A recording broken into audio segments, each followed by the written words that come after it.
Kayak pengikut Imam Ghazali tuh, yang kurang ajar, yang taklidnya tuh. Lawang Imam Ghazali sendiri mengatakan bidhaati fi ilmil hadis misjaf. Ilmuku tentang ilmu hadis itu lemah, kata Imam Ghazali. Makanya beliau meninggal megang Sahih Bukhari. Assalamualaikum warahmatullahi wabarakatuh. Baik sahabat, kali ini kita buat video pendek ya, biar langsung ada terbukti. Sebenarnya perdebatan yang sering terjadi di kalangan umat muslim saat ini, sebenarnya siapa yang duluan?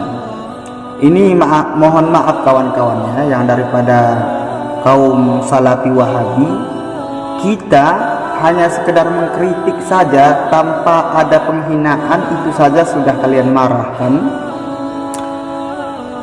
Seharusnya antum juga itu berpikir secara jernih dengan hati nurani. Ketika dikritik saja kalian sudah marah. Konon lagi ketika ustadz-ustadz kalian itu mengatakan ini itu segala macam. Ini kita buktikan ya siapa yang sebenarnya duluan. Coba kita simak video ini. Dan tujuan saya di sini supaya kita sudahilah semuanya. Jangan lagi ada di antara kita yang saling mencela, saling menghina. Karena semua kita itu ada dasarnya, mau hadis daif mau ini, kan semuanya walaupun hadis daif kan sudah ulama menentukan boleh beramal dalam fadilah amal. Ini kalau kita berbicara hadis daif ya, hadis lemah, kan ulama sudah sepakat bahwasanya boleh beramal kalau itu bukan perkara halal haram. Dan hadis itu sahih dan lemahnya hadis itu juga ulama yang berijtihad, yang mana hadis sahih, yang mana hadis lemah. Ketika ulama mengatakan hadis sahih, antum setuju. Ketika ulama mengatakan boleh beramal dengan hadis lemah, masa antum tidak setuju? Nah, saudaraku, di sini kita hanya mencari persahabatan, menjalin ukhuwah Islamiyah. Mari kita simak saudaraku ya. Kalau tidak kayak pengikut Imam Ghazali tuh, yang kurang ajar, yang taklidnya tuh. Lawang Imam Ghazali sendiri mengatakan bidhaati fi ilmil hadis misjaf.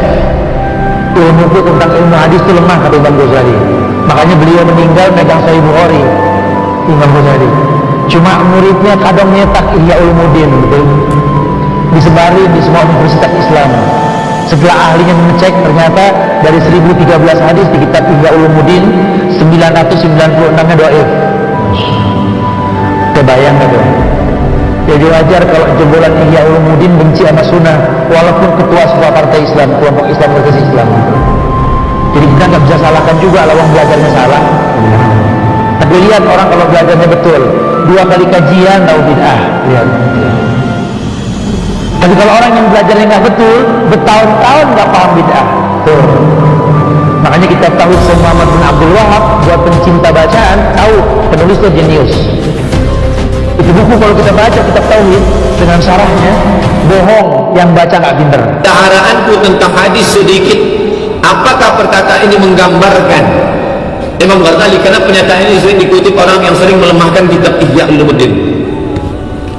Dudukkan orang yang mengaji Al-Ghazali itu baca kitab Ihya, suruh dia baca hadis, baca kitab Ihya. Mana lebih banyak hafalan hadis dia dengan hafalan hadis Al-Ghazali?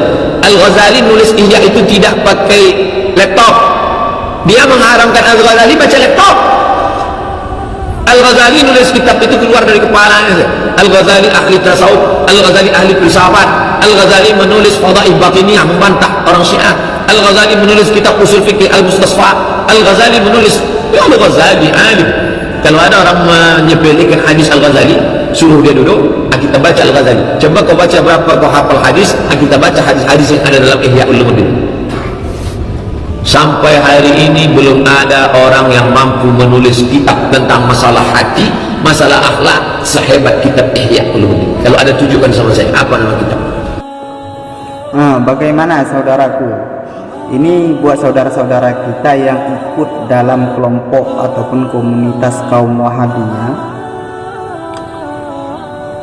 Kenapa saya selalu bahas ini? Saya sebenarnya tidak benci sama kalian, tapi karena memang masih ada kepedulian terhadap kalian, sehingga saya membuat video-video ini tentang membahas seputaran Wahabi, supaya kawan-kawan itu jangan terpaku dalam pemahaman konsep yang pemahaman tunggal, dalam arti kata tok pemahamannya yang betul. Itu yang tidak boleh sebenarnya. Kalau misalkan kalian tidak mau tahlilan, kalian berijtihad berdasarkan Quran dan hadis, itu tidak masalah, silahkan tidak usah tahlilan. Kalau kalian mendapatkan hasil hukum bahwa tahlilan itu bidah, itu tidak masalah dalam fikih. Tapi ketika antum mengatakan orang yang tahlilan tradisi 7 hari, yasinan, baca Quran di kuburan itu kalian bid'ahkan, ini yang bermasalah. Lihatlah betapa indahnya ulama Ahlus Sunnah wal Jamaah ketika mereka mengarang hukum, maksudnya berijtihad hukum. Ketika bertentangan dengan mereka ataupun yang tidak sejalan dengan mereka, apa? Hanya digunakan ibarat khilafan, beda dengan kaum yang ini. Nah, begitu katanya. Misalkan ijtihad Imam Syafi'i kalau salat subuh itu kan pakai kunut. Bagaimana mereka menanggapi orang yang tidak pakai kunut? Hanya menggunakan kata khilafan. Berbeda loh dengan kaum yang lain, artinya mereka tidak memakai kunut. Kan begitu indah. Ini enggak. Udah baca misal ke beberapa hadis, beberapa ayat, amaliyah orang lain sudahlah dikatakan bid'ah. Ini yang bermasalah, kawan. Semoga kedepannya kita semua bisa lebih memaklumi, jangan ada salah menyalahkan, karena kita semua punya pegangan ataupun referensi. Dan tujuan saya membuat ini, dan insya Allah saya akan selalu membuat edukasi-edukasi seperti ini, tujuannya supaya jangan ada perpecahan di antara kita. Wassalamualaikum warahmatullahi wabarakatuh.